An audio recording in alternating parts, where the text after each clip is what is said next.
One of the great truths about board gaming is this: some games just hate us.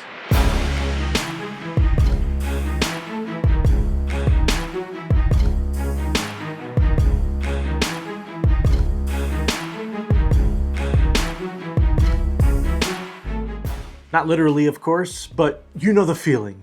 You bring it to the table, you love the theme, you enjoy every single decision, and yet somehow you never win. So this week's People's Choice question was, what's a game you absolutely love but never seem to win? And before we even get into the answers, I want to start with a bigger question. Does winning actually matter when it comes to enjoying a board game? Because for me, honestly, not really. Don't get me wrong, winning feels good. I'm not above enjoying a victory lap. But if I'm being real, if winning were the only reason I played games, I would have quit this hobby a long time ago. For me, the real joy is sitting around a table with friends, watching a plan almost work, and somehow realizing halfway through the game that I'm absolutely not going to win, but still having a great time. Some of my favorite gaming memories are from games that I lost badly. And I think the games we love but never win often say more about what we value in games than the ones we dominate. So let's talk about them. As always, I asked you to share your picks, games you love, keep coming back to, but just cannot seem to pull off a win in. And while winning may not be the point, it's still interesting to see which games consistently humble us. Let's get started. Hey everybody, I'm Evan. I'm Grayson. And today we're talking about games that we love, but we never can seem to win. Mm-hmm. And for me, I think that's every game in existence. I mean, okay, so that's not 100% true, but looking at the data, there are quite a few games that I do enjoy that we never win. A lot of them are cooperative games or like solo games, like Eldritch Horror or Karen and the Pirate Island. Those are two that are particularly low. But as a family, one that we play a lot, but almost never win, and I've never won, is the cooperative word deduction game Letter Jam. This is a really fun game that's really fun to try to win, where you have letters that other people can see but you can't see, and you have to deduce what they are by getting like word clues from everyone else at the table.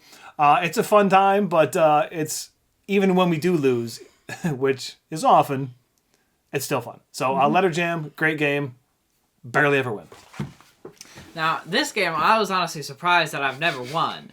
But it's actually Scythe. And we played this a decent amount of times, and we played through the campaign mode too, which I also never won. Nope. Which I'm just surprised, because, I guess we haven't played it recently, and I've been getting better at a lot of games recently. But still, I'm surprised. And, I enjoy playing it a lot. It's fun, and it's not that complicated, but it's a lot of fun, and I enjoy playing it, but I've surprisingly never won. Yeah, you have a 0% win rate on that game over all the years. Yep. So you think you would do better at it now if you tried it again? Probably. Okay, maybe we'll have to test that out. All right, well, thanks for having us, and we'll see you on the next one, everybody. Bye. Our comment this week comes from the Board Game Geek Facebook group. Don says, I love Power Grid, but have literally never won. Power Grid is such a great auction game, but it's so easy to put yourself in a situation where you are just short of what you need to be able to fire off all of your power plants.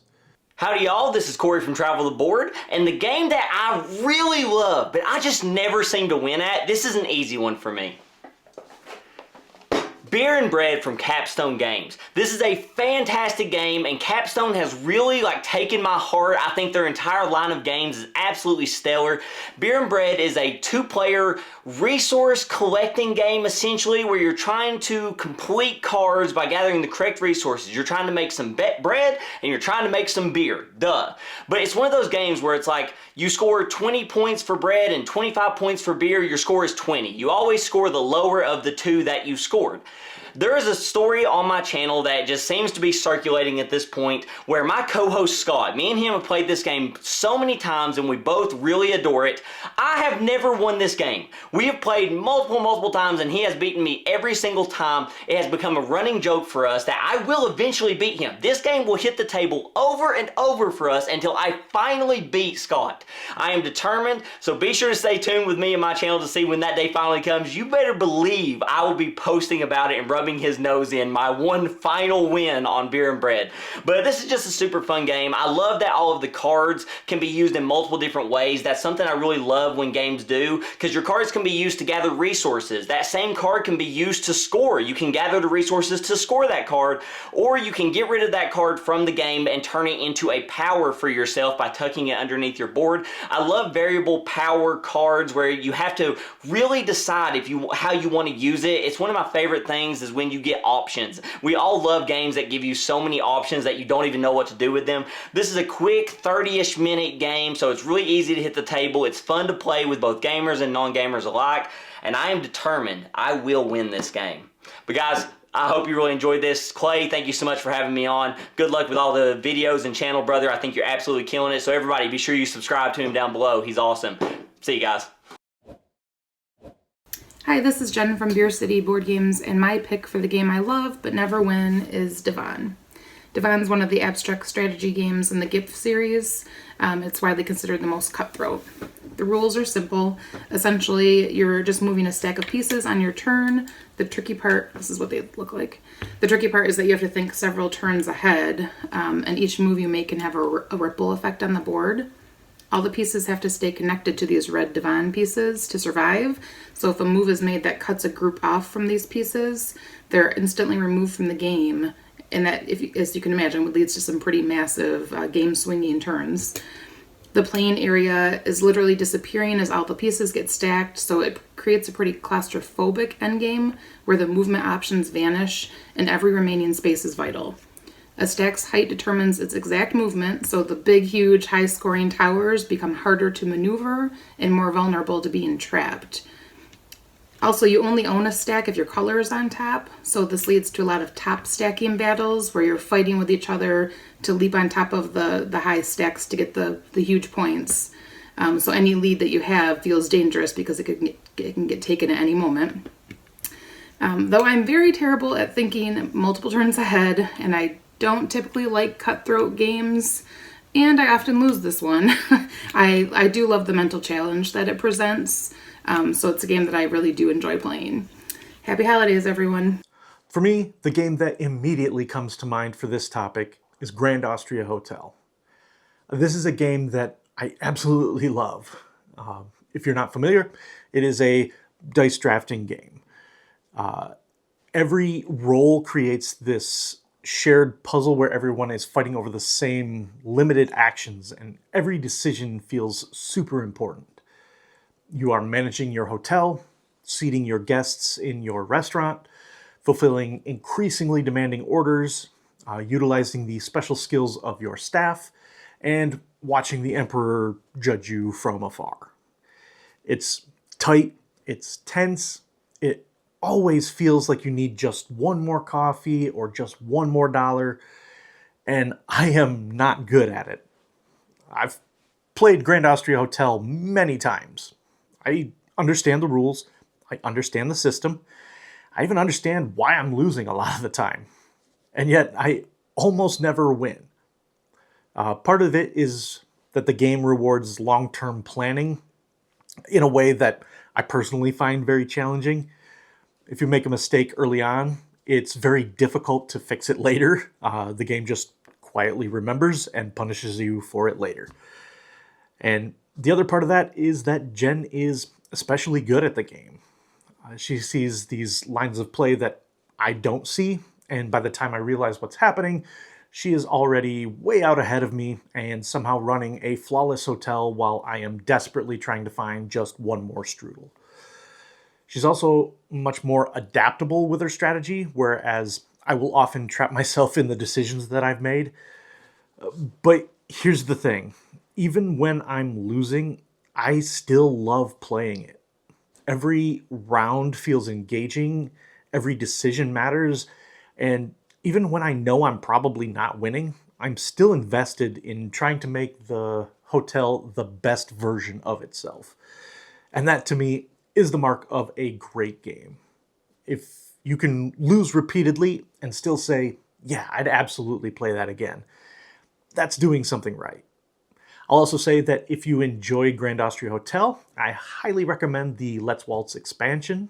It adds more variety, additional strategic options, and just enough complexity to keep things fresh without overcomplicating the core game. It doesn't suddenly make me win, let's be clear about that, but it does deepen the experience and it gives you more interesting decisions to wrestle with. If you already have the base game and love it, the expansion feels less like more stuff and more like a natural evolution of what the game is already doing well. So, yeah, winning is fun, but it's not the only reason we play. Some of the best games in my collection are games that I lose all the time.